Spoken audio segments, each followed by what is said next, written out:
bisa tidak masuk di akal karena dia tidak bisa mengerti. Ini bagaimana bisa? Dan bisa tidak terjangkau oleh akal.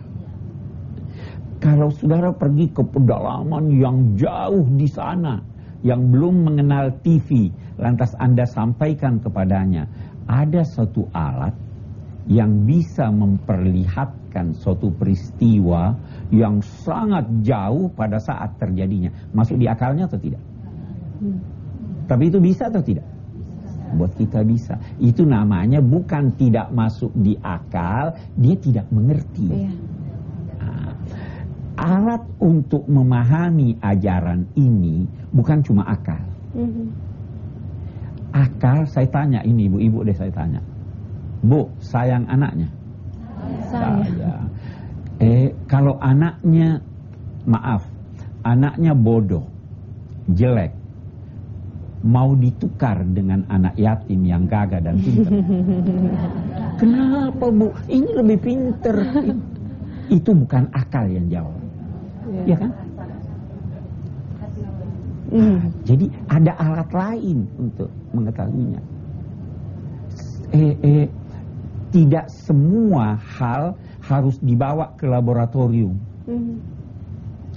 Kalau ada yang bertanya pada Anda, ini jeruk manis atau pahit?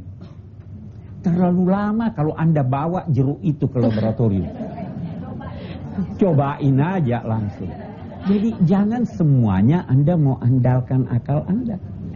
Yang tidak dimengerti oleh akal, ada alat lain untuk memahaminya.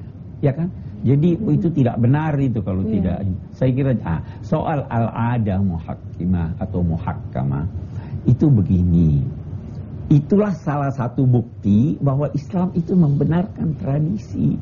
Ada kebiasaan-kebiasaan yang bisa menjadi hal berdasar untuk menetapkan hukum. Saya akan beri ibu contoh. Kawin perlu ada mahar. Perlu.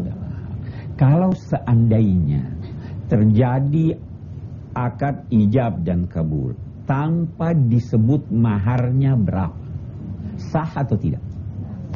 Sah. Oke, sah. Tidak harus disebut dalam itu. Oke deh. Lantas ini dua orang bilang, berapa maharnya ini, berapa? Kita kembali yang menentukan. Kalau mereka berselisih, ini minta banyak, ini minta sedikit, berselisih, kita kembali kepada tradisi. Itu al-adah, itu kebiasaan, itu yang menetapkan itunya. Itu maksudnya ya. Dan itu bisa banyak sekali. Nah, jadi itu tadi yang saya katakan, itu yang dinamai dalam istilah Al-Quran ma'ruf. Ma'ruf itu budaya selama tidak bertentangan dengan nilai-nilai Al-Quran dan Sunnah. Kalau dia bertentangan, sudah tidak bisa. Kalau budayanya sejalan, kita punya pakaian beda dengan pakaian orang di Timur Tengah ya. Selama menutup aurat, boleh-boleh aja semuanya. Oke. Baik, semoga puas jawabannya. Dan langsung Pak, kesimpulannya? Kesimpulannya, saya kira yang pertama itu tadi, kita mengikuti tradisi, kita pertahankan budaya yang baik, tetapi kita juga menolak yang tidak berdasar dan bertentangan dengan ajaran agama. Kita mengambil hal yang baru selama lebih baik dari kita punya yang lama. Yang kedua, jangan memperatasnamakan Allah tanpa merujuk kepada kehendak Allah yang tercantum dalam Al-Quran dan Sunnah. Selanjutnya, kita berkewajiban memperhatikan amar ma'ruf dan nahi mungkar, dan kita hendaknya membentengi diri kita dengan saling mengingatkan. Saya kira itu cukup 3 kita. Ya, baik, alhamdulillah, subhanallah, Pak Quraish Shihab sudah memaparkan surat Al-Maidah ayat 103. Semoga kita yang hadis ini semakin mengerti ya Bu, antara tradisi dan syariat-syariat Islam yang sudah ditentukan oleh Allah Subhanahu wa taala. Baik pemirsa, terima kasih atas kebersamaannya ibu-ibu juga yang hadis ini. Insyaallah kita ketemu besok masih membahas surat Al-Maidah dan ayat-ayat berikutnya. Saya Cece Kirani pamit undur diri. Wabillahi taufiq wa hidayah wal afwa minkum. Wassalamualaikum Wassalamualaikum warahmatullahi wabarakatuh.